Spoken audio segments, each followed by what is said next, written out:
এবারের ভোটে আপনাকে মানুষ কেন বেছে নেবে? বরানগরের মানুষ সবসময় মমতা বন্দ্যোপাধ্যায়কে বেছে নিয়েছেন। তারা মমতা বন্দ্যোপাধ্যায়কেই বেছে নেবেন। তারা উন্নয়নকেই বেছেছেন, উন্নয়নকেই বাঁচবেন এই বছরও। এবং আমাকে তারা এই কারণে আশীর্বাদ করবেন, কারণ ১.৫ বছর তারা আমাকে পাশে পেয়েছেন। আমি ৭.৫ কোটি টাকা রাস্তার ডেভেলপমেন্ট করেছি, আলো লাগিয়েছি শিক্ষা প্রতিষ্ঠানে। আমি আমার বিধায়ক তহবিল থেকে ইনফ্রাস্ট্রাকচার ডেভেলপমেন্টের জন্য কাজ করেছি।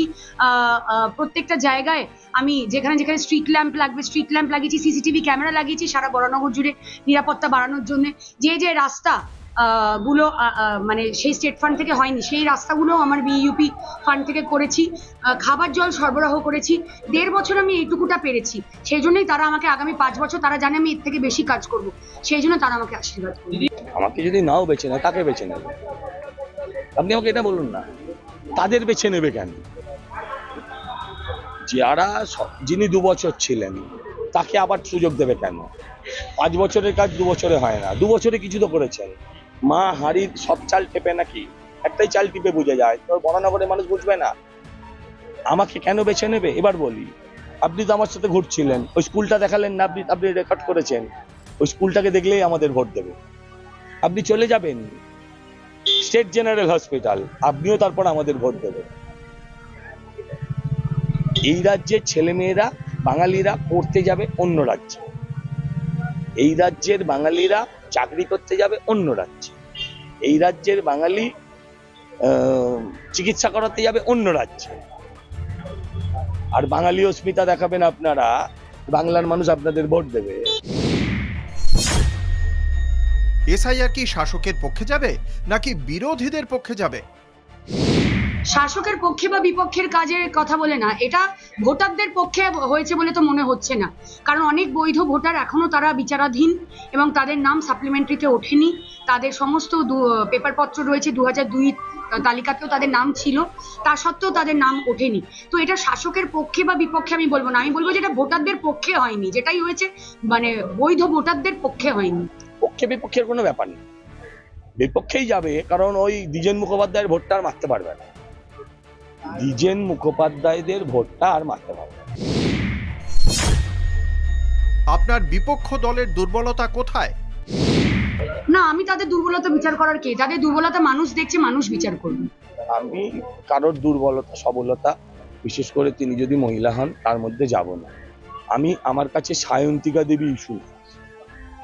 মমতা ব্যানার্জি বলেছেন ২৯৪টা আমি মুখ, আর আপনি এখানে সায়ন্তিকা দেবীকে মুখ করে তার চাকরি খাবেন? এটা করবেন না, ওনার ক্ষতি করবেন না। আমাদের টার্গেট হচ্ছেন মমতা ব্যানার্জি, প্রো মমতা, নো মমতা, এটা হচ্ছে এবারের ভোট। গত ৫ বছরে এলাকার উন্নয়ন নিয়ে আপনি কি সন্তুষ্ট? অবশ্যই সন্তুষ্ট, এটা বলাই বাহুল্য। স্বাস্থ্যসাথী থেকে, যুবসাথী থেকে, লক্ষ্মীর ভান্ডার থেকে শুরু করে সমস্তটা হয়েছে। এত রাস্তা হয়েছে, এত আলো হয়েছে, এত কাজ হয়েছে। আমাদের সমস্ত নিকাশির কাজ চলছে। হ্যাঁ, ৫ বছরের আগেই হয়েছিল, বাগজোলা খাল ডিসিল্টিং হয়েছে, এখন সমস্ত ড্রেনগুলো ডিসিল্টিং করা হচ্ছে। তো ডেভেলপমেন্টের কাজ তো হচ্ছেই, সব তো একসাথে হয় না। আস্তে আস্তে প্রত্যেকটা সেগমেন্টে, প্রত্যেকটা সেক্টরে কাজ চলছে। তো এখানে সন্তুষ্ট না, অসম্ভব সন্তুষ্ট। আগামী দিনে আরো ভালো কাজ করতে হবে। দেখো, there is always room for improvement. আর ডেভেলপমেন্টটা একটা কন্টিনিউয়াস প্রসেস। আমি সব করে দিয়েছি ডেভেলপমেন্ট, ওটা হয় না, এটা একটা কন্টিনিউয়াস প্রসেস। রাস্তা ভেঙে গেলে রাস্তা তৈরি, লাইট বন্ধ হয়ে গেলে লাইট লাগাতে হবে, ড্রেন বুঝে গেলে নিকাশি করতে হবে। তো সেইগুলো it's a continuous process, and সেটা চলে। কি হয়েছে আপনি বলুন, কি হয়েছে? আপনিও তো ঘোরেন, আপনি বলুন কি হয়েছে? অর্ধেক এলাকার লোককে জল কিনে খেতে হয়, পুরো লক্ষ্মী ভান্ডার জলে চলে যায়। অর্ধেক এলাকায় অল্প একটু বৃষ্টি হলে ১ কোমর জলে ভরে যায়। আপনি আমাকে বলুন, অর্ধেক পুরোটাই ওপেন ড্রেন, পুরো জায়গাটায় ওপেন ভ্যাট, রাস্তায় আলো নেই। এক একটি রাস্তায় গর্ত শুনেছি, দেখেছি, গর্তের মধ্যে রাস্তা খোঁজে এখানকার লোক। এরপরও বলবেন ভোট দেবে? শুধু তোলাবাজি, ছোট ছোট গলিতে ৬ তোলা ফ্ল্যাট, এর জন্য ভোট দেবে? বিধায়ক নির্বাচিত হলে এই এলাকার মানুষকে আপনি কি প্রতিশ্রুতি দেবেন? অবশ্যই আমি এখনো যে যে জায়গাগুলো জল জমে, যে পকেটসগুলো জল জমে, আমার বরানগর ড্রেনেজ মাস্টার প্ল্যান আমার ইশতেহারে আগেরবারই ছিল। আমি 1.5 বছরে সেটা করে উঠতে পারিনি। প্রপোজাল সমস্ত সরকারের কাছে পাঠানো আছে, কিন্তু 1.5 বছরে যেহেতু আমি রাস্তার ফান্ডটা এনেছি 7.5 কোটি টাকা, আমি ওই নিকাশিটা করতে পারিনি। আমাদের অলরেডি প্রপোজাল সমস্ত রেডি হয়ে গেছে অলরেডি, কিন্তু আমাদের পাড়া আমাদের সমাধানে সমস্ত ড্রেনের কাজ, নতুন ড্রেন সংস্কার করার কাজ অলরেডি হয়েছে। আরো বাকি যেটুকুও বাকি থাকবে সেইটুকু আমরা আগামী দিনে করব।